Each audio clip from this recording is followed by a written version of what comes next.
Hello नमस्कार दोस्तों। उम्मीद है आप सभी लोग अच्छे होंगे, बढ़िया होंगे आप सभी लोग।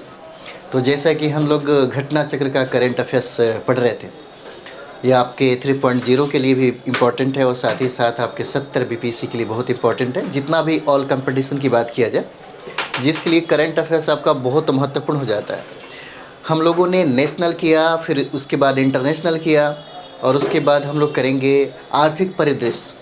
और आर्थिक परिदृश्य में जो इम्पोर्टेंट है उस पर हम लोग फोकस तो करेंगे ही करेंगे। साथ ही साथ अगर हम बात करें तो जैसा कि हम पहले ही बता रहे थे कि अगर आपको करंट अफेयर्स में बेहतर मार्क्स लाना है और करंट अफेयर्स में जैसे मानते हैं कि 70 बीपीएससी में देंगे या बीपीएससी का एग्ज़ाम आप देते होंगे, तो करंट अफेयर्स की वैल्यू जो है आपको पता ही होगा, 30 से 32 प्रश्न पूछे जाते हैं।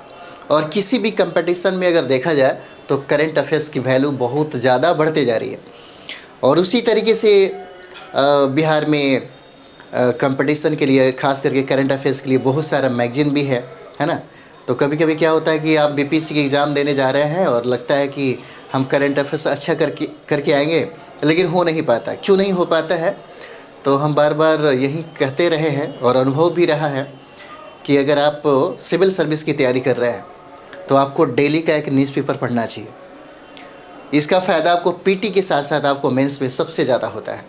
और उसके बाद सटीक जो मैगज़ीन है उसे पढ़ा करिए, जैसे में प्रतियोगिता दर्पण हो गया, क्रॉनिकल हो गया, ऐसे चीज़ें हैं, सबसे ज़्यादा फ़ायदेमंद होगा। तो हम लोग अगर प्रतियोगिता दर्पण पे या घटना चक्र का कुछ वन लाइनर जो आया हुआ है आपके रिवीजन के लिए सबसे बेहतर है, क्योंकि आपने जो भी एक साल के अंदर पढ़ा है वो रिवीजन के तौर पे आप घटना चक्र में वहीं मतलब पॉइंट उठाया जाता है जहाँ से प्रश्न पूछने की संभावना बनती है। तो वही चीज़ें हम लोग अभी कर रहे हैं, समझिए कि रिवीजन ही चल रहा है ना। तो हम लोग आर्थिक परिदृश्य में देखेंगे, पहला पॉइंट हमारा हो जाता है कि विश्व व्यापार संगठन का, है ना, प्रश्न कैसे पूछा जाएगा, ये भी ध्यान देने वाली बात है। विश्व व्यापार संगठन का 13वां, है ना, क्रम जरूर याद रहना चाहिए। कभी 12वां, कभी 13वां, कभी 11वां, ऐसे पूछा जा सकता है। विश्व व्यापार संगठन WTO का 13वां मंत्री स्तरीय सम्मेलन कहता है कि कहाँ आयोजित किया गया, है ना, कहाँ आयोजित किया गया। तो ये 26 फरवरी से लेकर के 2 मार्च 2024 के बीच में, है ना, इसका आयोजन किया गया था।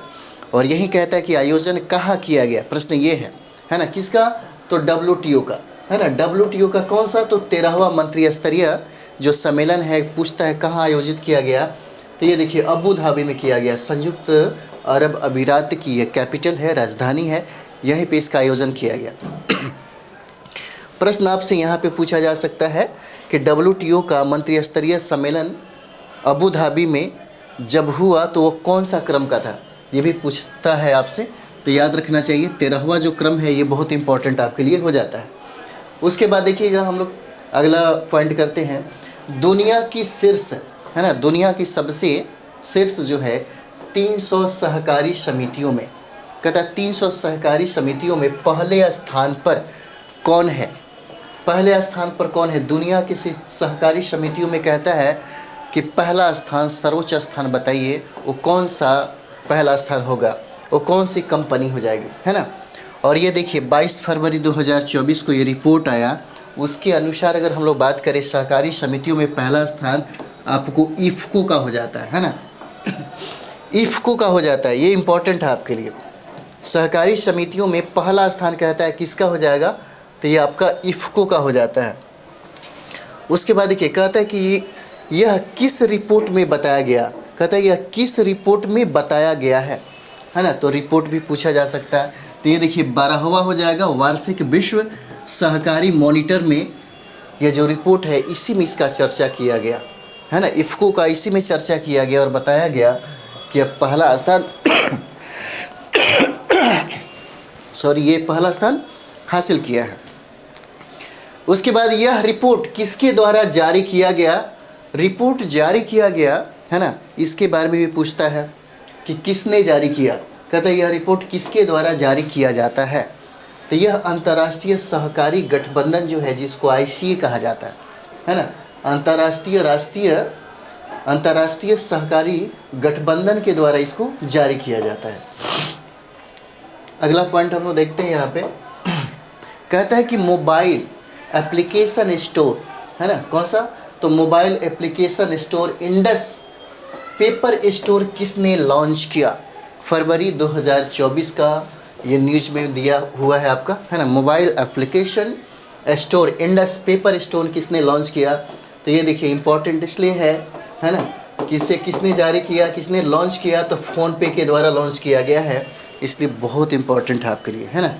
इसमें कितने भारतीय भाषाओं में 2 लाख से अधिक मोबाइल ऐप और गेम उपलब्ध है? ये भी इम्पोर्टेंट है आपके लिए। कहता है इसमें कितने भारतीय भाषाओं में, है ना, 2 लाख से अधिक मोबाइल ऐप और गेम उपलब्ध है। तो याद रहना चाहिए भारतीय भाषा कितना जो है, तो 12 जो भारतीय भाषा है उसी में किया गया, 12 भारतीय भाषा। ये पूछा जा सकता है, हो सकता है कभी कभी ऑप्शन में दे देगा 10, 11, 12, 13, है ना। तो इस तरीके से याद रहना चाहिए कितना भारतीय भाषा है, तो 12 हो जाएगा, है ना, 12 हो जाएगा। अगला पॉइंट हमारा हो जाएगा कि फ़ोन पे के मुख्य कार्यकारी अधिकारी, फ़ोन पे के मुख्य कार्यकारी अधिकारी जो है ना, जो आप लोग चलाते होंगे, फ़ोन पे के मुख्य कार्यकारी अधिकारी तथा संस्थापक कौन हो जाते हैं? यह प्रश्न है, इम्पोर्टेंट है आपके लिए, है ना। ये समीर निगम हो जाएंगे। फ़ोन पे के जो कार्यकारी अधिकारी हैं, जो संस्थापक हैं, यह भी सवाल आपसे हो सकता है, पूछा जाए, तो ये समीर निगम हो जाते हैं इसके संस्थापक, है ना, समीर निगम हो जाएंगे। अगला पॉइंट देखते हैं कि फ़ोन पे का मुख्यालय कहाँ पे है ना।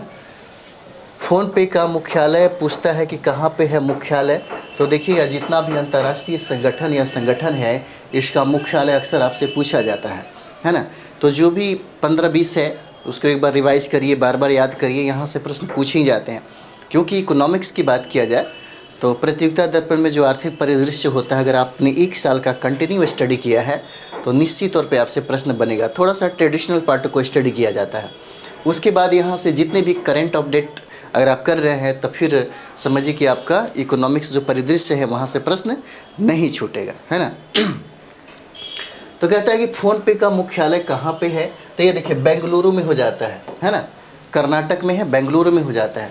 उसके बाद ये कहता है कि यह किस मूल संगठन का भाग है? यह इंपॉर्टेंट है आपके लिए, है ना। ये VBI हो जाता है, कहता है यह किस मूल संगठन का भाग है? तो ये हो जाता है वॉलमार्ट का, है ना, वॉलमार्ट हो जाता है। यह नंबर 1 पे अभी कंपनियां चल रही है। और कहता है कि वर्ष 2019 और 22 के दौरान, 2019 और 22 के दौरान भारत के प्रयोगशाला में निर्मित हीरे के निर्यात मूल्य में कितनी वृद्धि हुई? हीरे के निर्यात मूल्य में कितनी वृद्धि हुई, है ना। हीरे के निर्यात मूल्य में वृद्धि पूछा जा रहा है, फरवरी 2024 में कितना हुआ, है ना। तो 3 गुना हुआ है, 3 गुना हुआ है यहाँ पे, ठीक है। चलिए आगे बढ़ते हैं हम लोग। कहता है कृत्रिम हीरे की बढ़ती मांग का प्रमुख कारण क्या है ना। कृत्रिम हीरे की अगर हम लोग बात करें, कृत्रिम हीरे की बढ़ती मांग का प्रमुख कारण, कहता है कि प्रमुख कारण क्या है। कभी कभी ऐसे भी प्रश्न आपसे पूछे जाते हैं, तो इसका मूल्य जो कारण है, प्रमुख कारण जो है, यह मूल्य का कम होना, है ना, मूल्य का कम होना, जिसके वजह से मार्केट में इसका क्या हुआ, डिमांड बढ़ गया, बिक्री बढ़ने लगा, इसलिए मांग भी बढ़ने लगा, है ना। यहाँ देखते हैं कि फिलीपींस की किस कंपनी की, कहता है कि फिलीपींस की किस कंपनी की 100% हिस्सेदारी टेक, है ना, 100% हिस्सेदारी टेक महिंद्रा ने खरीद ली है। किसका? तो फिलीपींस की। ये इंपॉर्टेंट है आपके लिए, ठीक है। कहता है कि फिलीपींस की किस कंपनी की, कौन सा? तो फिलीपींस की किस कंपनी की 100% हिस्सेदारी टेक महिंद्रा ने खरीद लिया है। यह 20 फरवरी 2024 का रिकॉर्ड है ना। और ये ऑर्किड साइबर टेक सर्विसेज हो जाता है ना। यही कंपनी है जो फिलीपींस की, है ना। तो इसी को खरीदा गया है, आर्कटिक साइबर टेक सर्विसेज। चलिए आगे हम लोग देखते हैं। अगला पॉइंट हमारा हो जाता है ये अगला पॉइंट है कि अप्रैल से दिसंबर 2023 के मध्य देश की सर्वाधिक लाभ कमाने वाली कंपनी कौन हो जाती है। एक आपको ड्यूरेशन भी दिया है, अप्रैल से लेकर के दिसंबर 2023 तक, है ना। इसके बीच में कहता है कि देश की सर्वाधिक लाभ कमाने वाली कंपनी कौन हो जाती है। सर्वाधिक लाभ कमाने, जिसको सबसे ज़्यादा बेनिफिट हुआ, फरवरी 2024 में रिपोर्ट आया, और ये कंपनी हो जाता है HDFC बैंक है ना। ये क्या हो जाएगा, यह सबसे ज़्यादा जो कमाई वाला जो कंपनी है उसका नाम है HDFC बैंक हो जाता है ना। चलिए आगे हम लोग देखते हैं, HDFC बैंक हो जाता है। नेक्स्ट पॉइंट हम लोग देखेंगे यहाँ पे, कहता है कि दूसरे और तीसरे नंबर पे, देखिए अधिकतर सवाल प्रथम नंबर पे आने के बावजूद भी आपसे दूसरा और तीसरा जो रैंक है ये भी पूछा जाता है ना। जैसे इंडेक्स में अगर जाते हैं पढ़ते हैं तो कभी कभी क्या होता है कि सबसे पहला या सबसे अंतिम या भारत की स्थिति ये भी पूछा जाता है ना। उसी तरीके से जब कंपनी के बारे में बात किया जाता है तो कंपनी 1 से लेकर 3 तक और सबसे लास्ट है उससे ज़रूर याद रखेंगे, है ना। कहता है कि दूसरा और तीसरे नंबर पर कौन सी कंपनियां हैं। पहला कंपनियां पहले नंबर पे जो है हम लोगों ने देखा HDFC बैंक हो जाता है ना। तो पहला जो शीर्ष है वो तो इम्पोर्टेंट है ही, साथ ही साथ आपसे दूसरा और तीसरा का भी डिमांड किया जाता है, पूछा जाता है। तो दूसरे और तीसरे नंबर की बात करें तो भारतीय स्टेट बैंक है, इसका स्थान दूसरा हो जाता है ना।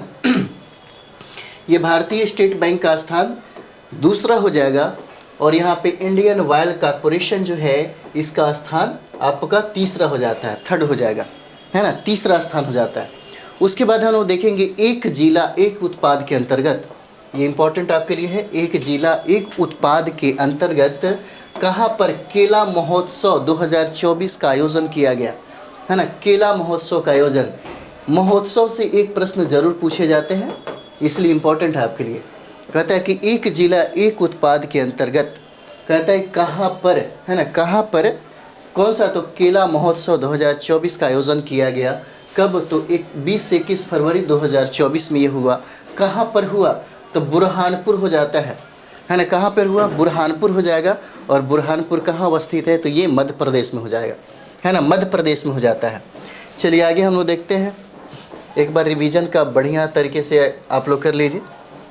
एग्ज़ाम 100% आपको होने वाला है ना। BPSC टीचर वाला 3.0 के लिए 4.0 का भी डेट ही फिक्स भी है।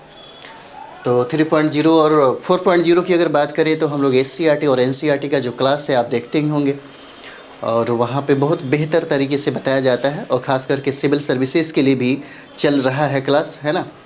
तो वहाँ पे पूरा डिटेल्स में, यानी कि GS का जितना भी सब्जेक्ट है, जैसे history, geography, polity, economics, science, सब कुछ दिया हुआ है आपके NCERT और SCERT में। और हम बार बार यही कहते हैं कि अभी के समय में, क्योंकि हम बात करें तो जैसे मेरे विद्यार्थी जितने भी थे जिन लोगों ने सिविल सर्विसेज की तैयारी किया और एक समय में उन लोगों ने BEd कर लिया था, तो कोई फ़र्क नहीं पड़ा, आराम से वो लोग कंप्लीट कर लिए। क्योंकि आप देखते होंगे कि जिस तरीके से BPSC का प्रश्नों का जो लेवल है, उस लेवल को आपको पकड़ने के लिए 2-3 महीने के अंदर में, 6 महीने के अंदर में तैयारी नहीं होता है ना। उसके लिए बहुत मेहनत करना पड़ेगा और उसके लिए कुछ तकनीकी है, कुछ डिसिप्लिन है जिसको आप फॉलो करेंगे तभी आप फाइट करेंगे। क्योंकि एग्ज़ाम आपका कौन करा रहा है ये भी देखिए, प्रश्नों का स्टैंडर्ड भी है। तो प्रश्नों के स्टैंडर्ड को कवर करने के लिए अगर इसे आप टिकल करना चाहते हैं तो आपको NCERT की किताबें पढ़ना होगा और SCERT जो बिहार सरकार की जो किताबें हैं, है ना, बिहार समग्र शिक्षा जो अभियान की बुक्स है, वो बहुत इंपॉर्टेंट आपके लिए हो जाता है और हम लोग उसका स्टडी भी कर रहे हैं, आप देखते होंगे, ठीक है।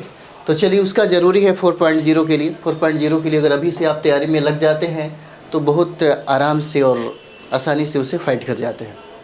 चलिए अगला हम लोग देखते हैं पॉइंट क्या कह रहा है। कहता है कि निवेशक जागरूकता बढ़ाने के लिए, है ना, कहता है निवेशक जागरूकता बढ़ाने के लिए निवेशक शिक्षा और संरक्षण निधि प्राधिकरण ने किसके साथ समझौता किया, ऐसे प्रश्न पूछे जाते हैं। डेवलपमेंट बैंक ऑफ सिंगापुर, है ना, डेवलपमेंट बैंक ऑफ सिंगापुर के साथ इसने क्या किया, समझौता किया है। कब, तो 19 फरवरी 2024 को। ये भी डेट याद रखिएगा।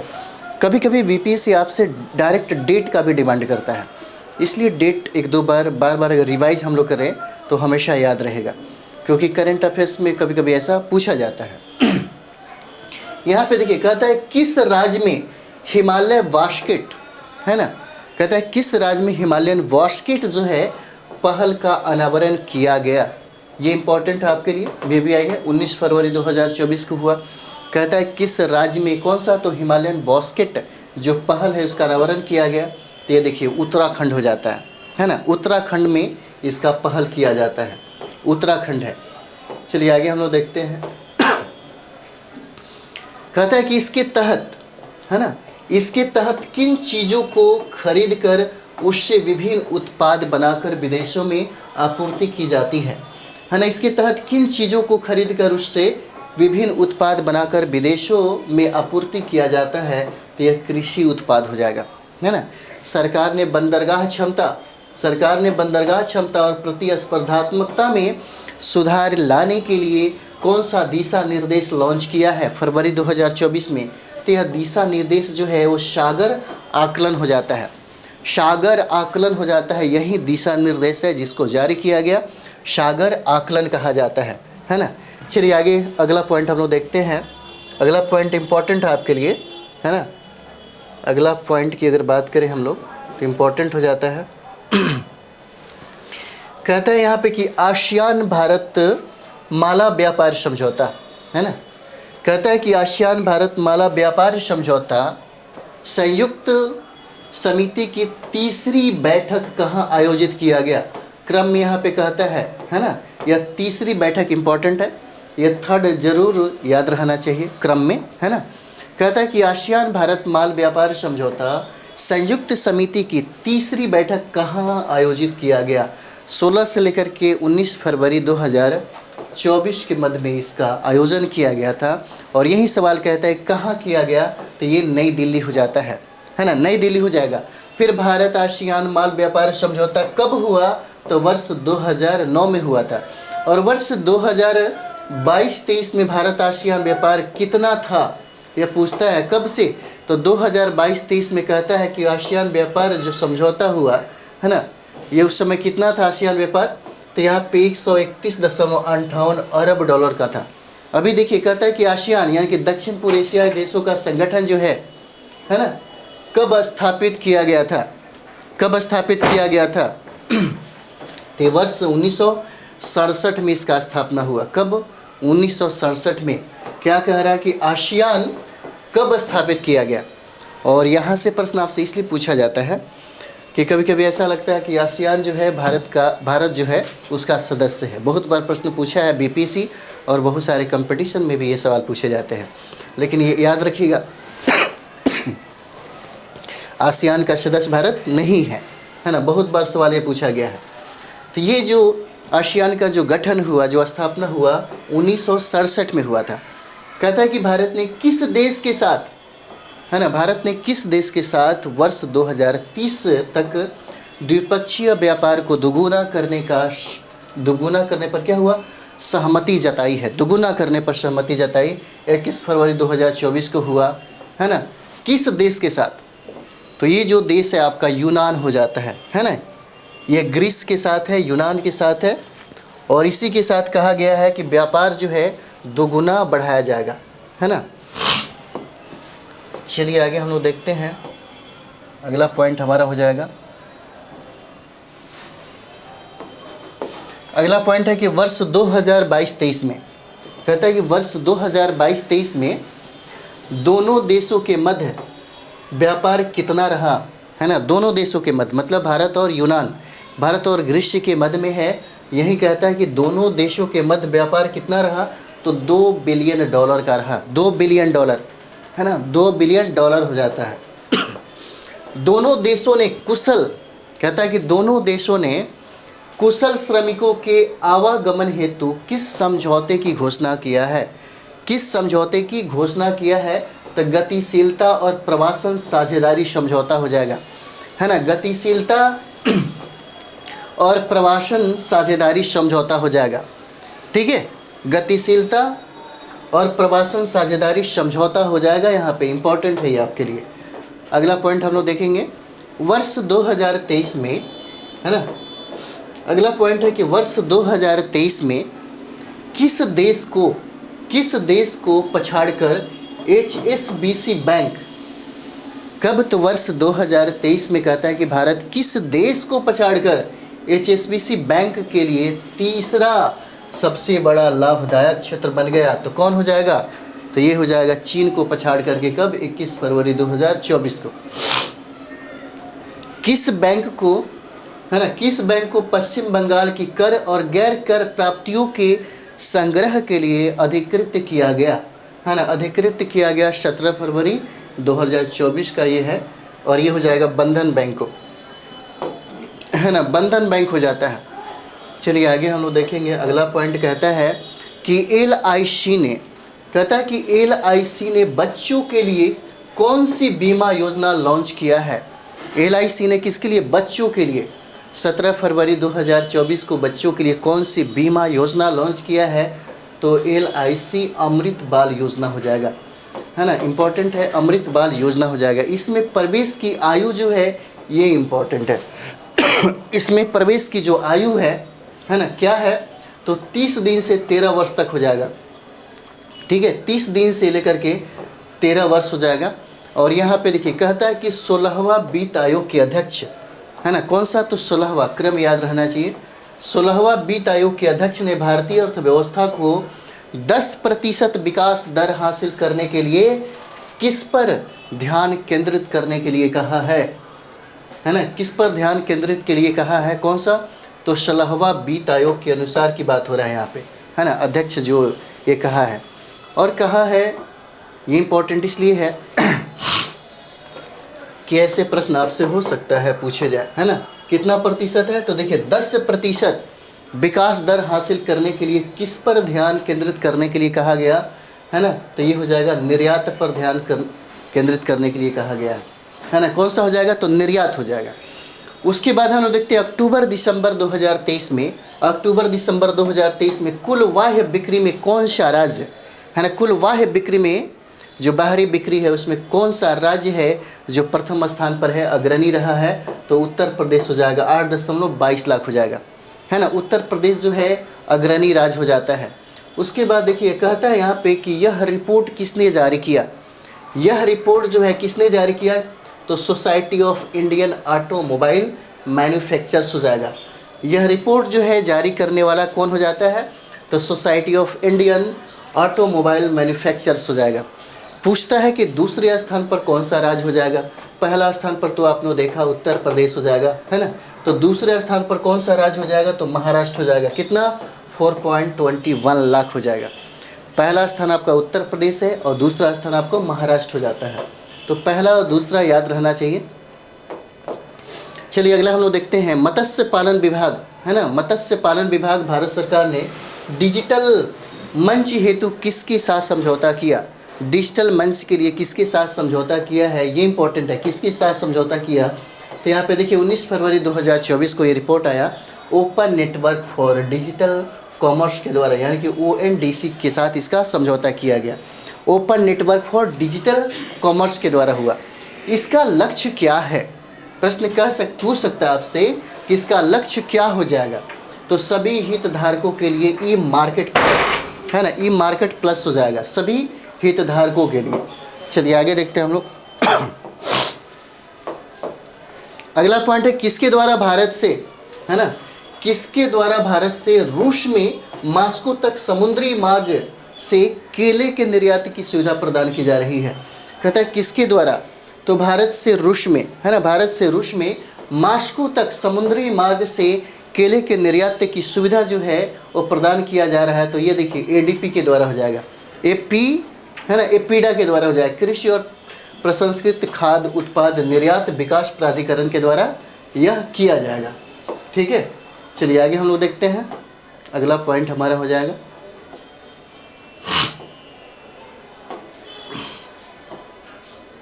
चलिए अगला पॉइंट है,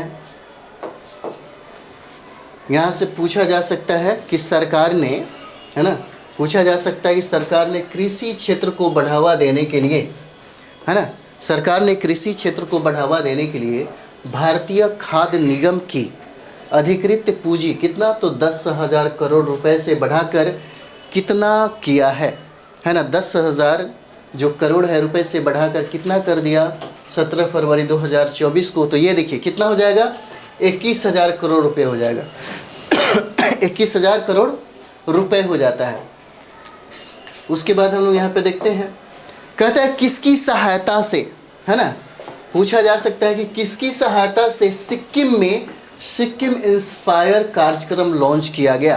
कौन सा? तो सिक्किम इंस्पायर कार्यक्रम जो है यह लॉन्च किया गया है ना, कब 15 फरवरी 2024 को। तो ये विश्व बैंक के द्वारा इसको लॉन्च किया गया है, विश्व बैंक के द्वारा, है ना। इस कार्यक्रम का लक्ष्य कितनी महिलाओं तथा युवाओं को प्रशिक्षण, कौशल विकास और रोजगार प्रदान करना है। तो 3,500,000 हो जाएगा। कितना? 3,500,000 हो जाता है। चलिए आगे हम लोग देखते हैं। यहाँ इंस्पायर का पूरा नाम क्या है? यहाँ इंस्पायर हम लोग देखते हैं, इंस्पायर का पूरा नाम क्या हो जाता है। तो पुनरीक्षण अर्थशास्त्र के लिए एकीकृत सेवा प्रावधान और नवाचार, ये इसका क्या है, पूरा नाम हो जाएगा। देखिए प्रश्न पूछा जा सकता है कि भारतीय स्टेट बैंक ने किन योजनाओं के तहत ऑनलाइन स्वयं नामांकन की सुविधा, है ना, क्या किया, शुरू किया। तो 16 फरवरी 2024 हो जाता है। 16 फरवरी 2024 हो जाएगा। यहाँ पे देखिए कहता है कि प्रधानमंत्री है ना जीवन ज्योति बीमा योजना और प्रधानमंत्री सुरक्षा बीमा योजना के तहत किया गया। ठीक है, अगला पॉइंट हम लोग देखते हैं कि खाद्य प्रसंस्करण उद्यमियों के लिए किस स्टार्टअप संगोष्ठी का आयोजन किया गया, है ना। आयोजन किया गया किस? तो सुफलम के द्वारा होता है ना। 13 फरवरी 2024 को सुफलम के द्वारा होता है। अगला है सुफलम आकांक्षी नेताओं और सलाहकारों हेतु स्टार्टअप संगोष्ठी 2024 का उद्घाटन किसने किया, है ना, किसने किया, ये इंपॉर्टेंट है। ये हो जाते हैं पशुपति कुमार पारस हो जाएंगे, है ना, पशुपति कुमार पारस हो जाते हैं और ये केंद्रीय खाद्य प्रसंस्करण मंत्री हो जाएंगे। किसने एक मूल्यांकन रिपोर्ट प्रभाव का अनावरण किया, है ना। कहता है किसने एक मूल्यांकन रिपोर्ट प्रभाव का अनावरण किया। तो ये 9 फरवरी 2024 हो जाएगा, 9 फरवरी 2024। और ये देखिए भारतीय लघु उद्योग विकास बैंक क्या हो जाएगा, भारतीय लघु उद्योग विकास बैंक हो जाएगा सिडबी के द्वारा। चलिए अगला पॉइंट हम लोग देखते हैं। कहता है कि इस रिपोर्ट में, है ना, कहता है कि इस रिपोर्ट में किसका मूल्यांकन किया गया है, किसका मूल्यांकन किया गया है। तो स्टार्टअप्स के लिए फंड ऑफ, है ना, फंड्स हो जाएगा कि प्रभाव का ये कारण हो जाता है, मूल्यांकन है। और भारत में सबसे मूल्यवान गैर सूचीबद्ध कंपनी कौन सी हो जाती है, इंपॉर्टेंट है। और यह जो है फरवरी 2024 में सीरम इंस्टीट्यूट ऑफ इंडिया हो जाएगा, है ना, सीरम इंस्टीट्यूट ऑफ इंडिया हो जाता है। किसके अनुसार, है ना, इंपॉर्टेंट है ये। कहता है किसके अनुसार इस कंपनी को शीर्ष स्थान मिला, किसके अनुसार। तो ये देखिए बरगंडी प्राइवेट शूरन इंडिया 500 सूची 2023 के अनुसार मिला है। अगला पॉइंट कहता है कि वर्ष 2023 के अंत में किस देश को तकनीकी मंदी का सामना करना पड़ा। कौन सा? तो वर्ष 2023 के अंत में किस देश को कहता है, कौन सा? तो तकनीकी मंदी का सामना करना पड़ा फरवरी 2024 में। और यह देश आपका यूनाइटेड किंगडम हो जाता है।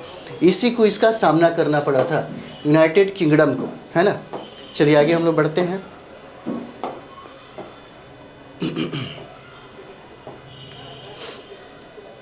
अगला पॉइंट हमारा हो जाएगा, अगला पॉइंट कहता है कि किसी अर्थव्यवस्था में लगातार 2 तिमाहियों तक मंदी का रहना क्या कहलाता है, 2 तिमाहियों तक, है ना। अगर लगातार मंदी रह रहा है तो उसको क्या कहते हैं, तो तकनीकी मंदी कहते हैं, है ना। किसी अर्थव्यवस्था में लगातार 2 तिमाहियों तक, है ना, मंदी रहना क्या कहलाता है, इसी को हम लोग तकनीकी मंदी कहते हैं, है ना। चलिए अगला कहता है कि सर्वोच्च न्यायालय ने किस योजना को, है ना, सुप्रीम कोर्ट ने किस योजना को असंवैधानिक करार दिया, कब? फरवरी 2024 को, फरवरी 2024 को इस चुनावी बॉन्ड योजना को। सर्वोच्च न्यायालय, ये इंपॉर्टेंट है, ये डेट भी याद रखिएगा, है ना, और इसे भी याद रखिएगा, बहुत भी आई है, ठीक है। सर्वोच्च न्यायालय ने किस योजना को असंवैधानिक करार दिया? चुनावी बॉन्ड योजना को, 15 फरवरी 2024 को, है ना। ये बहुत इंपॉर्टेंट है, आपके लिए पूछा जा सकता है। अगला हम लोग देखते हैं। अगला पॉइंट कहता है कि पेटीएम ने, है ना, कहता है कि पेटीएम ने अपने मुख्य खाता को किस बैंक में स्थानांतरित किया। किसने? तो पेटीएम ने अपने मुख्य, किसने? तो पेटीएम, है ना, ये सवाल पूछे जा सकते हैं। पेटीएम ने अपने मुख्य खाता को, कहता है किस बैंक में स्थानांतरित किया 16 फरवरी 2024 को। तो एक्सिस बैंक हो जाएगा, है ना। कौन सा बैंक हो जाता है? तो एक्सिस बैंक हो जाएगा, ठीक है। किस बैंक ने अपने ग्राहकों के लिए स्टेलर सेविंग अकाउंट लॉन्च किया है? तो ये हो जाएगा फेडरल बैंक के द्वारा 12 फरवरी 2024 को, और कहता है कि इस खाते की क्या विशेषता है, तो असाधारण लाभ और नवीन सुविधाएं आपको इसमें प्राप्त होगा, है ना। अगला पॉइंट हम लोग देखते हैं।